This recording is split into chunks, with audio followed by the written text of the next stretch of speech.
Hey YouTube, this is the follow-up video to the last one. I did do a whole video whilst it was relevant with Magpie here modelling the costume I was working on, but weirdly for the first time the footage, even though I managed to convert it, wouldn't then load into Windows Movie Media Player thing, whatever it's called. Yeah, which is really weird, 2 or 3 times. So I've got perfectly fine footage and it just won't go anywhere. So here we go, doing it again. As you can see, she's looks slightly different. She's got the different makeshift wig, Monique wig. She's twiddling her hair. Something ponderous is going on, and she's got human ears in for a change instead of her nice pointy elven ears. And that was because I was making something themed along the lines of this. Yes, I entered the steampunk swap. That's what I was working on, I think, last video I made, except it was off camera. But what I wanted to tell you about was she didn't have her magpie head on. She had a blank head on that's been in the background of like loads of my videos. I've only just realised, and I've never actually mentioned the floating head that I've had for ages, and I can't even remember when I actually bought it. Currently having Magpie's old wig on, which I shall take off because still yet to decide on this one, but I don't know if it's clear. Oh, it's quite bright, isn't it? That's not too bad, I guess. It's a, actually I've probably got a better photo. There's definitely photos on Flickr, so there's some nice photos on Flickr actually, but this is a elf doll Vivian head, and I'm still unsure as to whether to make it a boy or a girl, because I think it's like the perfect features for either really. I'm thinking she might make a better magpie head than my Sepia Lena, which is currently her head with all the black and blue eyeshadow, etc. Because this one seems to have, or could have, slightly more intense eyes. She's got that actress, what's that American actress name? Filani. Somebody Filani. Constantly sort of doing that sultry, squinty thing. Looks like, on the blank head anyway. I mean, I've seen a few Elf Doll Vivian face-ups. They always end up looking quite masculine.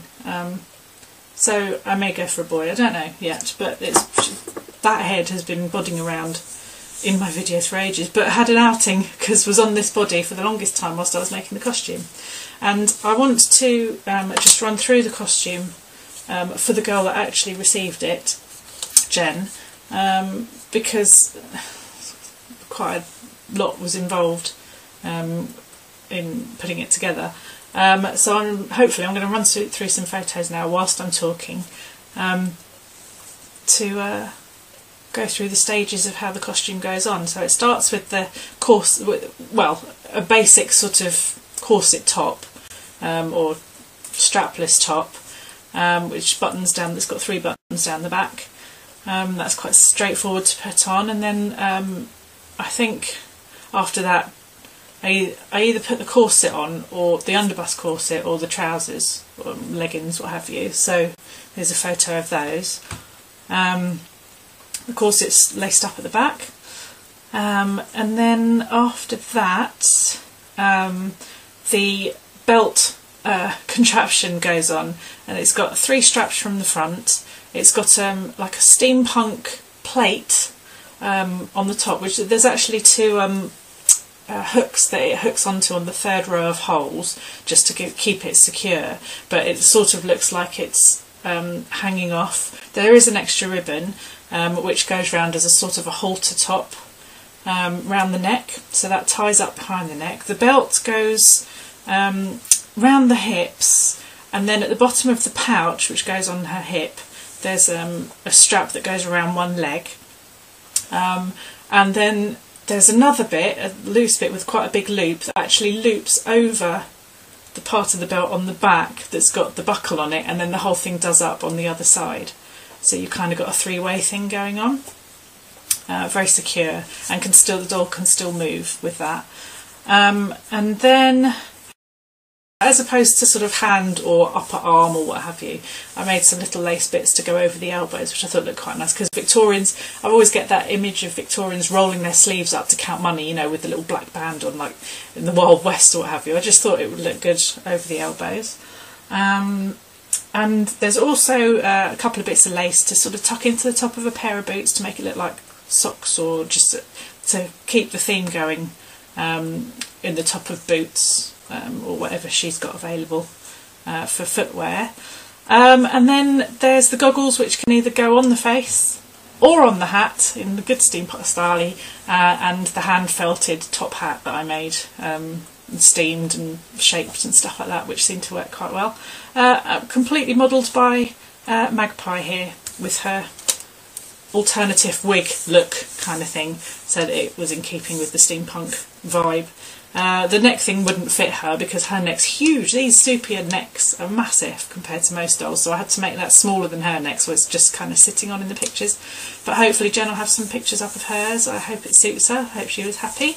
And in the meantime, I got hers in the post today, and I haven't opened it yet, so I might do that in another video. Oh, I'm so excited. Which is why Magpie here's only got like a shirt and skirt on, because while she was sort of semi-dressed after making the costume, I thought, well, I'll leave her undressed because I'll be getting her outfit soon. So yes, that's all for now. Really, I just wanted to mention the elf doll Vivian head, which, you know, been in the background loads of times, but never actually introduced you. No name, nothing like that. Still prepped, still MSC'd, ready to go for something. And that's it. Okay, so I'm going to have my cup of tea and see you all soon. Bye.